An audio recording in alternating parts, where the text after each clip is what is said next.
pessoal, sejam bem-vindos à nossa primeira aula da nossa disciplina de Introdução às Redes de Computadores. Tá? Meu nome é Paulo, tá? Sou professor da disciplina de vocês, né? E estarei ministrando para vocês esse treinamento dessa primeira parte do nosso conteúdo. Tá? Preparei para vocês aqui como primeiro tópico o protocolo IP, ou Internet Protocol. Como vocês podem visualizar aqui no nosso primeiro slide, nós temos o que? As 7 camadas do modelo OSI: camada de aplicação, apresentação, sessão, transporte, rede, enlace e física. Tá? Nesse primeiro slide, vocês visualizam que nós temos 7 camadas de um lado e 7 camadas do outro lado. Tendo em vista o que? A comunicação parte de um PC e ele vai o que? Passar desde a camada de aplicação, tá? Apresentação, sessão, transporte, rede e assim por diante, até chegar no destinatário final, passando pelas mesmas camadas, física, enlace, enfim, até chegar na camada de aplicação, lá no host final, ou no computador final. Bem, o tópico da nossa aula de hoje é falar sobre o protocolo IP. Mas antes de mais nada, eu gostaria de localizar dentro das 7 camadas do modelo OSI, aonde encontra-se o protocolo IP. O protocolo IP encontra-se na terceira camada do modelo OSI, chamada de camada de rede. Tá? Nessa camada de rede, o que nós temos? Tá? Atua o que? Além desse protocolo chamado de IP, nós temos também o que? Outros protocolos, como ARP, ICMP e assim por diante. Eu posso dizer o seguinte, que da camada de rede em diante, ou seja, camada de rede, transporte, sessão, apresentação e aplicação, nós temos o que? Saindo para a internet. Da camada de rede para cima, saindo para a internet. Camada de enlace e física, nós estamos no âmbito do que? Da nossa rede local. Então, repetido, da camada de rede em diante nós estamos no âmbito do que? De uma rede WAN, ou da internet. Sai da internet, camada de enlace e física, nós estamos no âmbito do que? De uma rede local. Tá? Então, o que eu gostaria que vocês memorizassem desse primeiro slide é simplesmente que o protocolo IP encontra-se na camada de rede do modelo OSI. Próximo slide. Continuando, tá, sobre o nosso protocolo IP, nós temos alguns dados aqui. Definido na RFC 791. Atualmente nós estamos com o protocolo IP versão 4, migrando para o que? Para a versão 6, que é um protocolo que? IP de 128 bits, que cabe o que? Mais hosts, mais computadores. Tá? Mas, no nosso curso, tá? E nas nossas aulas, e também nas empresas, nas escolas, tá? É muito utilizado ainda no IP, na sua versão 4. Tá? Então, eu coloquei ali para vocês que foi definido na RFC 791. Essa RFC é uma padronização de tecnologias. Tá? Essa RFC foi proposta mais ou menos na década de 70, tá? Onde foi proposto esse IP versão 4, tá? Onde, logicamente, não se previa, né, o boom da internet que teve hoje em dia. Ou seja, nós temos o que? Geladeiras, tá? Dispositivos domésticos que estão tendo conexão com a internet. Coloquei um outro tópico ali também. Usado entre 2 ou mais máquinas em rede para encaminhamento dos dados. Então, como eu falei para vocês, protocolo IP, ele é o que? Ele é pertencente na camada de rede. Rede, ele está o que? Saindo para a internet. Se está saindo para a internet, a gente precisa dos seguintes equipamentos. Por exemplo, roteador, que faz o que? O processo de roteamento.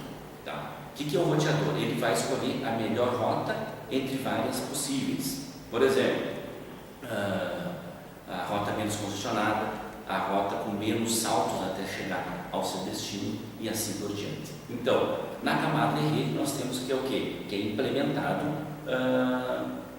um protocolo IP. Tá? Então, é o protocolo de rede mais popular.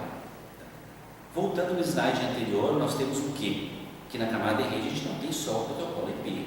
Nós temos o IP, nós temos o que? O ICMP, o ARP, o IPX, que é de outro fabricante, mas similar ao protocolo IP. Então, nós temos na camada de rede vários outros tipos de protocolos. Tá? Mas o protocolo IP é o mais usado. Então, seguindo no próximo slide, pessoal, nós temos o que? As características principais desse protocolo IP, versão 4. Ali eu coloquei para vocês que ele é não orientado à conexão e sem controle de erros e sem reconhecimento. O que seria não orientado à conexão? Ele não exige o estabelecimento de uma conexão entre dois computadores ou dois hosts para efetuar a troca de informações. Ou seja, o pacote de informações, onde tem o que? Como cabeçalho o protocolo IP, ele pode assumir o que? Diferentes rotas. E vai assumir diferentes rotas. Tá? Ele não tem um sentido único, tá? Um meio único no qual vai passar as informações. Ele não tem o estabelecimento de uma conexão propriamente dita. Isso não existe. Tá? Então, por isso a palavra não orientada à conexão. Sem controle de erros e sem reconhecimento.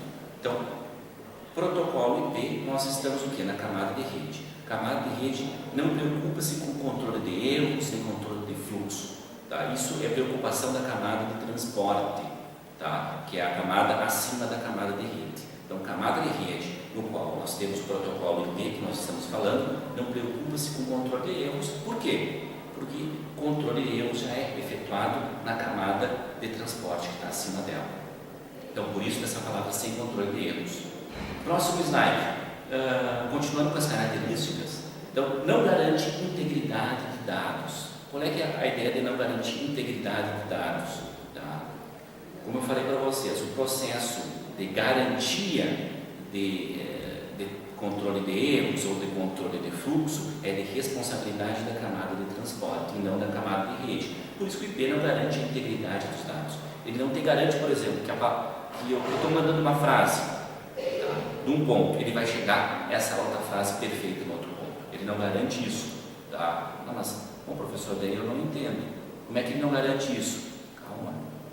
Vai ter uma camada acima dela, que é a camada de transporte, que atua o protocolo TCP, o TP, que vai te dar a garantia. Tá? Então, o IP, o que ele faz? É só o que? Ele vai te dizer aonde que tem que chegar. O que mais? Rede virtual. Esconde a arquitetura física da internet. Tá? Os aspectos, por exemplo, de mais baixo nível, tipo de placa de rede, tipo de conector, isso que é escondido no âmbito da camada de rede. Não interessa. Tá? Ele esconde isso aí. Tá? Seguindo. Aqui como características eu posso destacar para vocês aqui serviço de comunicação não confiável. Tá? É um serviço de comunicação sim e não confiável. Voltando ao mesmo ponto, ele não garante que a informação vai chegar íntegra lá, porque não é responsabilidade do protocolo IP fazer esse processo. Tá? Prover envio e recebimento. Erros, tá? A gente pode observar ali, ICMP. Tá? Não sei se vocês já observaram para que serve o comando ping. Nós digitamos, por exemplo, no prompt do DOS ou no terminal para os usuários do Linux, o comando ping, PING, espaço, no endereço P. O que ele faz? Ele vai fazer um teste. Ele vai ficar enviando pacotes de dados, né? E esperando o retorno desses pacotes para verificar o que? Se aquele host final, tá? Ele está ali mesmo, se a placa de rede está funcionando. Por isso que o comando ping existe. Tá? É um comando destinado para testes de rede. E esse comando ping utiliza um outro protocolo da camada de rede, que é o chamado protocolo ICMP. Protocolo ICMP, tá? No qual ele é o quê? Ele tem a incumbência de testar a rede do destinatário final. Seguindo. No próximo slide, a gente pode observar um assunto que vocês já têm na apostila de vocês, tá? E no material que eu já postei na plataforma, que são as classes de endereço IPs. Tá? As classes de endereço IPs, nós temos o que? Classe A, B, C, D e E. Na figura, a gente pode observar o seguinte, que a classe A, ela vai do que? De 0 a 127. Tá? Classe B, 128 a 191. Classe C, 192 a 223. Então, esses são exemplos de endereços IPs. Tá? A classe D e E nós não vamos estudar nesse primeiro momento. A classe E é destinada para endereços de broadcast e multicast e a classe E é destinada para testes de rede. Então, a D e a E não é o âmbito do nosso estudo, e sim A, B e C. Então, o que eu posso dizer para vocês nessa figura aqui?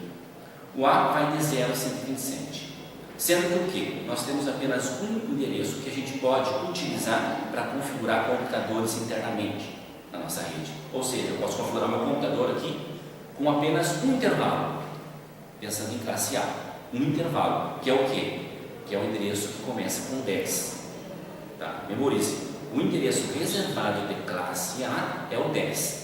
Então, professor, o 126, o 125, o 98, o 60, eu não posso utilizar para configurar a minha rede interna? Não, não pode. São endereços do quê? Externos. Tá? Para que servem esses endereços externos? É onde está hospedado uma homepage, meu servidor web. Então, tudo hospedado em endereços externos, ou seja, endereços públicos. Então, resumindo, o endereço reservado que eu posso configurar os computadores da minha rede interna de classe A é o que? É o 10. O de classe B, tá? Nós temos esse intervalo que vai de 128 a 191. Tá? E o reservado dessa classe B é o que? 172.16. Tá? Então, isso eu gostaria que vocês memorizassem. O de classe A, o reservado é o 10. O de classe B é 172.16. Então, esses reservados, voltando nesse assunto, são utilizados para o quê? Para a configuração de uma rede interna. Classe C, nós temos o quê? 192 a 223. Tá? Então, o endereço reservado de classe C é o quê? 192.68. E o restante, professor, desse intervalo, do 192 a 223, o restante é o quê? Como eu falei para vocês, é destinado para a configuração de servidores web, para ser hospedados uma homepage e assim por diante. Então, o reservado de classe C é 192.168. Tá? Próximo slide.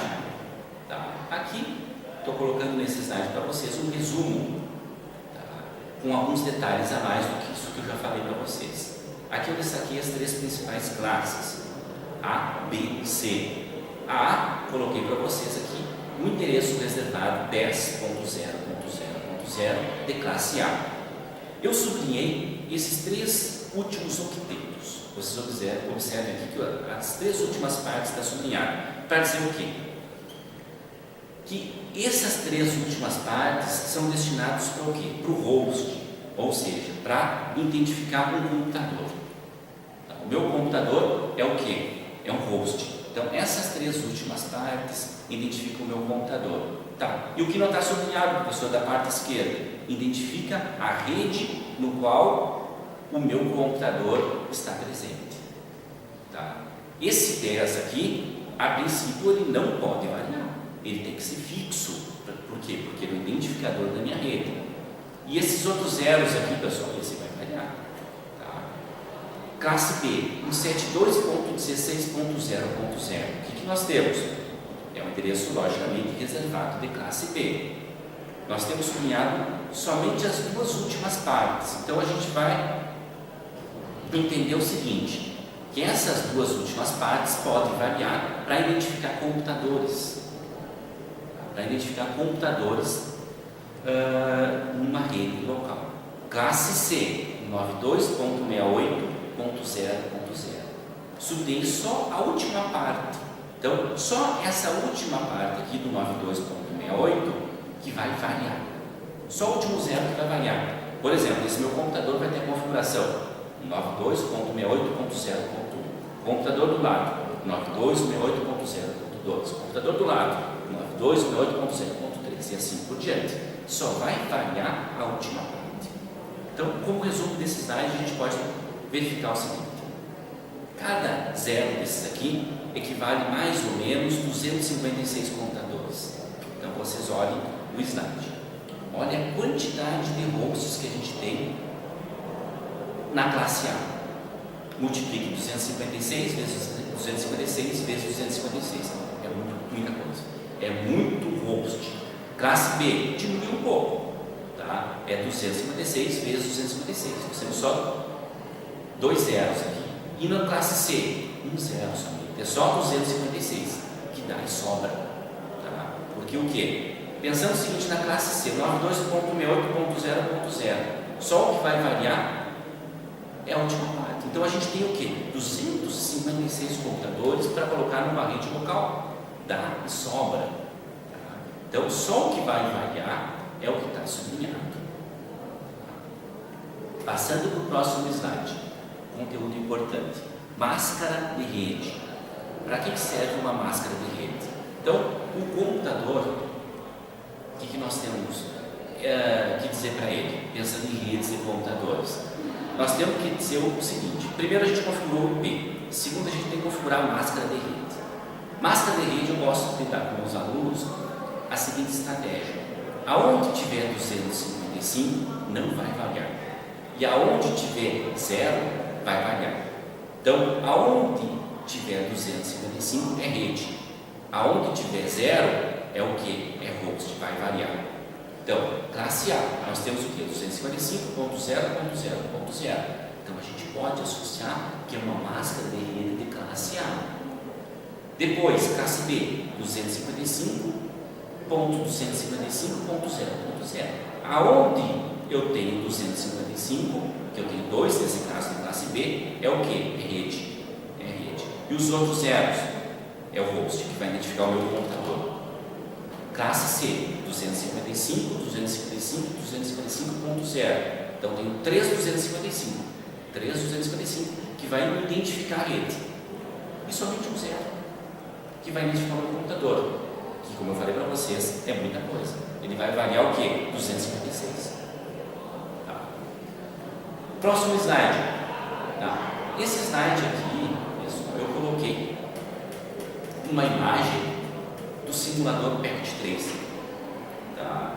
Esse simulador ele é muito interessante e a gente pode o quê? Simular o funcionamento de vários equipamentos, logicamente do padrão da Cisco, tá? O funcionamento dele. Então aqui vocês podem visualizar nessa tela aqui, nós temos o quê? Switches, tá? Nós temos o quê? 1, 2, 3 switches, tá? Nesse meu lado esquerdo. E no outro lado nós temos o que? Mais 2 switches. Em cima desses switches eu tenho o que? Roteadores. Tá? Nesse caso nós temos 2 roteadores interligados. O que eu gostaria que vocês memorizassem na aula de hoje seria o que? A configuração deles. Tá? Esses computadorzinhos que estão aqui embaixo, eles são ligados no equipamento switch. O equipamento switch, ele não entende endereço IP. Então não é o foco da nossa aula de hoje. O switch ele está presente na camada de NAS. Quem entende endereço IP é o meu roteador. Quem entende endereço IP é o meu roteador. E vocês visualizam o seguinte, que nós temos o quê? 92.168.1.0. Isso é classe C reservado. Então, e depois nós temos um lado aqui 92.168.2.0, outra rede. Depois 92.168.3.0, outra rede. Depois 92.68.8.0, que é outra rede também. E por fim, lá, a nossa última rede é o 92.68.9.0. Nós temos redes diferentes. Pegamos como exemplo aqui a nossa primeira. O 92.68.1.0 é o nosso ID da rede, é o meu identificador da rede, que nesse caso nós temos apenas 2 computadores. Que IP que a gente vai colocar, o que eu pus nesse exemplo? Nesse primeiro computador eu coloquei 92.168.1. Segundo PC, 92.168.1.2. Não posso utilizar o ponto 1.1 porque ele já foi utilizado. Próxima rede, 92.8.2.0. Tá? Que IP eu vou configurar os dois computadorzinhos que estão ali na minha rede 2? 92.168.2.1 e 92.168.2.2. O professor poderia utilizar o 92.168.2.20 e o 30. Pode, até o 256 eu posso utilizar, normalmente. Depois a gente vai aprender mais adiante que o 256 a gente não pode utilizar, tá? Mas daí é assunto para mais adiante. Tá? Então, pessoal, espero ter contribuído, tá? Com esse pouco tempo dessa nossa videoaula, tá? Espero ter contribuído com o crescimento de vocês na nossa disciplina. Qualquer coisa estou à disposição de vocês, tá? Para tirar dúvidas, podem entrar em contato com o tutor ou comigo mesmo através do meu e-mail. Tá? Então agradeço a todos.